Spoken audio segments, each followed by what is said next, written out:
Loh, Mustika Sari to iki. Lagi apa ning kene? Kang Mas Sidarto, iki lho Mas, lagi umbah-umbah, akeh banget. Diwangi piye? Monggo Mas, wah seneng banget aku. Jan-jane iki bocah seumuranmu ki kudune wis enek sing ngewangi umbah-umbah. Ya ora kur umbah-umbah tok jane. Maksudnya piye to Mas? Ngene lho, kowe kan wis dewasa. Wis wayahe ora urip dhewe, apa-apa kudu enek sing ngancani nggih tetimbangan urip sak bendinane. Halah, gek sapa to Mas sing gelem karo aku? Bocah desa, gunung. Aja muni ngono. Saumpamane enek sing gelem piye? Sapa lho Mas? Ora adoh kok ning sandingmu wonge. Lho, lah sing ning sandengku kan sampean to Mas. Iya, ya aku iki. Sak tenane aku dhisik abot ninggalne Padepokan Putat Slawe. Sing ngebot-ngeboti ya kowe, Mustika Sari. Aku mulih kae nggawa rasa tresna sing tak simpen ning ati. Rasa tresna kuwi nyiksa aku ndadekne kangen rina lan wengi. Aku iya Kang Mas. Sampeyan ninggalne padepokan kae, rasane enek sing ilang ning atiku. Uripku dadi sepi nyenyet. Nek ngono awake dhewe padha nyimpen rasa tresnane. Mustika Sari kok srengenge wis mangklung mangulon. Wis awan iki. Ayo enggal kundur. Mengko digoleki bapa. Aku ya wis wayahe mulih iki.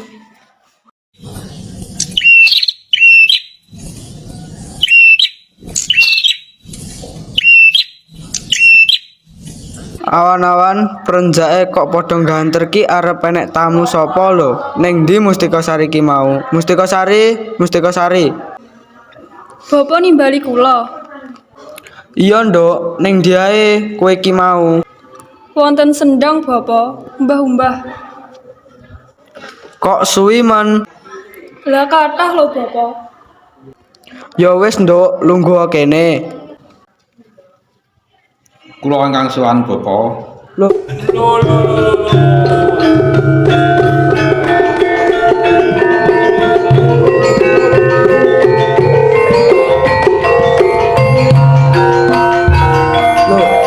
kaya sanggara iki. Kene lungguh kene. Inggih Bapa. Kula sanggara ngaturaken sungkem pangabekti Bapa.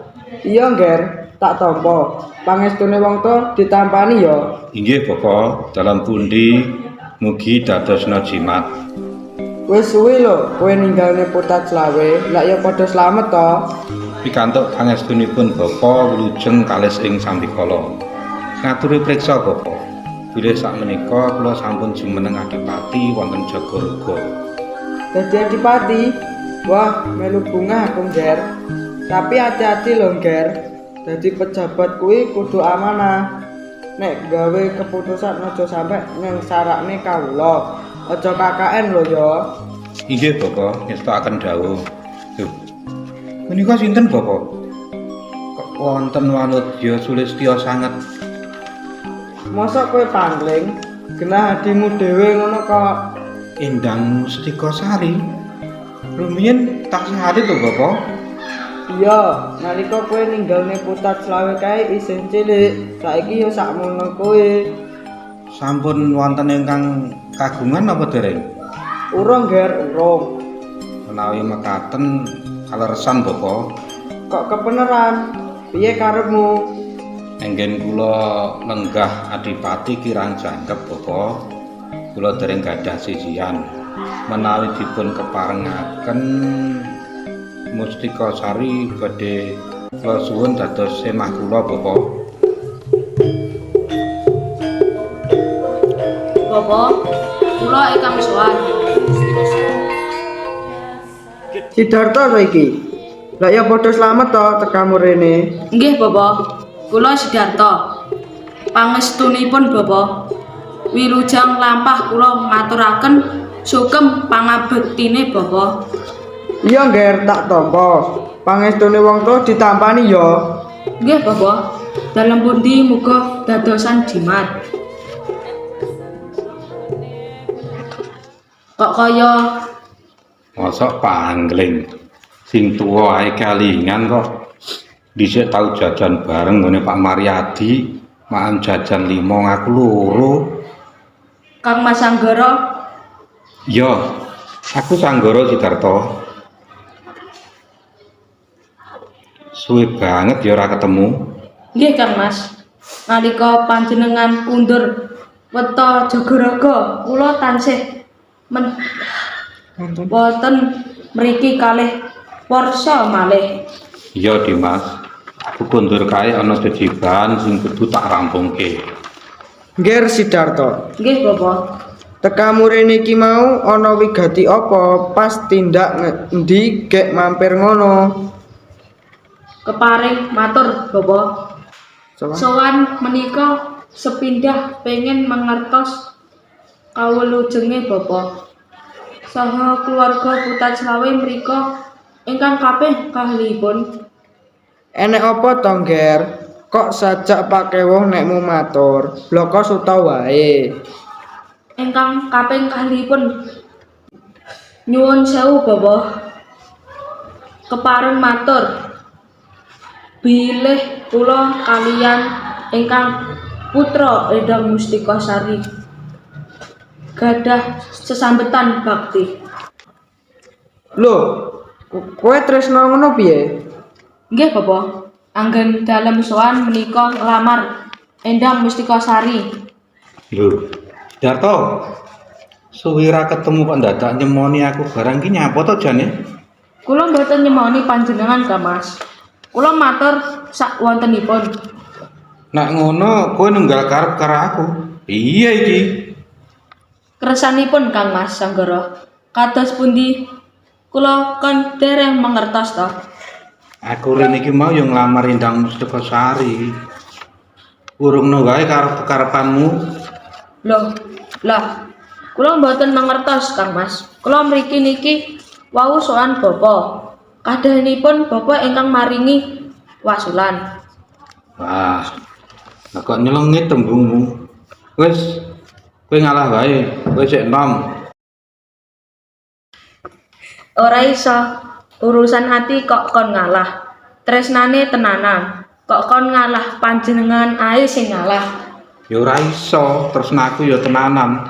Apa meneh teko aku luwih dhisik.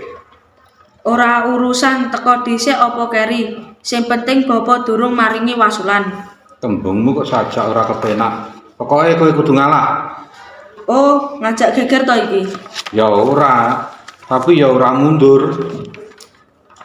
Ayo lho, nek karep ngono. Ayo, padha-padha seswa Putat Slawe dibuktekne endi sing unggul.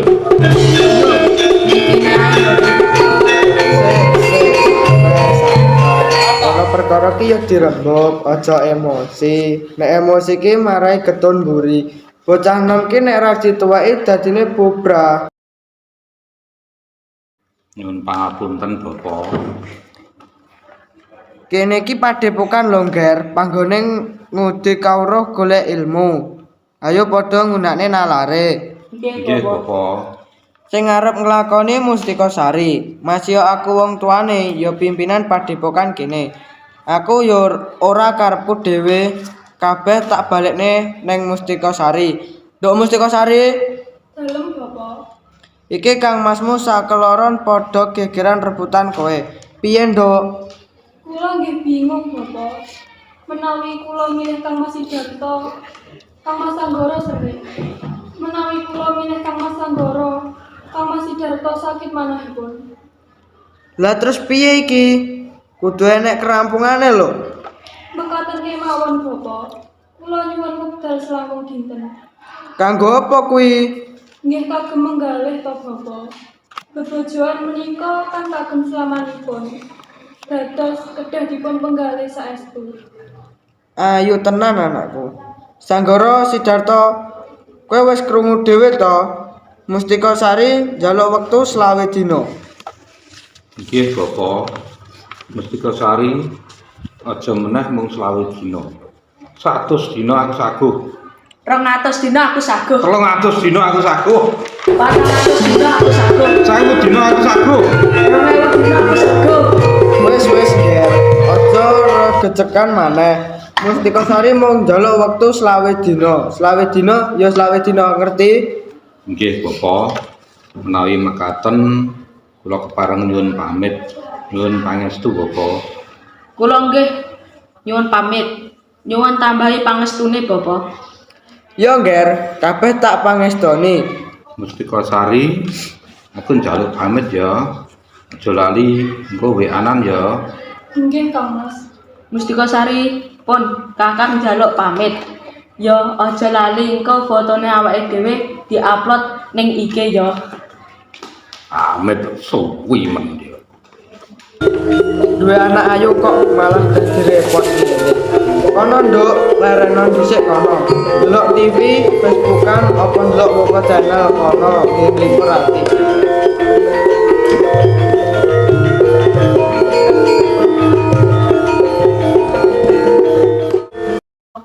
Kula ingkang sowan Bapak. Monggo pinarak. Nggih Bapak, matur nuwun. Nuwun sewu nak Mas. Kok kados dereng nate kepanggih? Nggih Bapak, nderek nepangaken kula Hendra Kusuma, Adipati Barat. Adipati menika ingkang mimpin kadipaten. Dados kula niki kuwasa. Oh, Adipati, nyuwun pangapunten nak Mas. Terus keroyo-royo rawuh mriki niki wau wonten wigatos punapa? Nuwun sewu Bapak. Blaka suta kemawon nggih kula menika rina kalian tansah lam-lamen ingkang putra Endang Mustika Sari. Sampun dangu sejatosipun dados sowan kula menika wau badhe muktekaken bapa kula angkat dados mara sepah kula. Wis nglamar neh. Piye to ki? Lho, sampun wonten ingkang lamar Bapak. Sampun, malah kalih. Kek sampun ditampi napa dereng? Nggih dereng. Lah urunge kok bingung, mosok Adipati arep ditolak. Terus pripun niki Bapak? Nggih kula tanglet ingkang nglampahi rumiyin Nduk Mustika Sari. Rene Nduk. Wonten napa to Bapak? Kok ningali kula malih? Oh Mustika Sari, pundak wayu kaya Amanda Manopo. Iki lho Nduk, sing kae mau durung rampung. Iki ketambahan maneh. Ana Adipati sing arep mulyakne kowe dadi garwane. Kowe piye Nduk? Nggih sami kalian kala wau Bapak. Kula nyuwun wekdal selangkung dinten. Lho, Adipati kok dadak disemayani? Mustika Sari, nyapa kok dadak nganggo 20 dina ki nyapa? Aku ki Adipati lho. Apa-apa duwe, juragan segalanya. Usahaku akeh. Gajiku resmi 7 juta, tapi penghasilanku 70 juta sesasi. Nek pur nggih mulyakne kowe ae turah-turah. Nggih Kanjeng Adipati. Kula percados.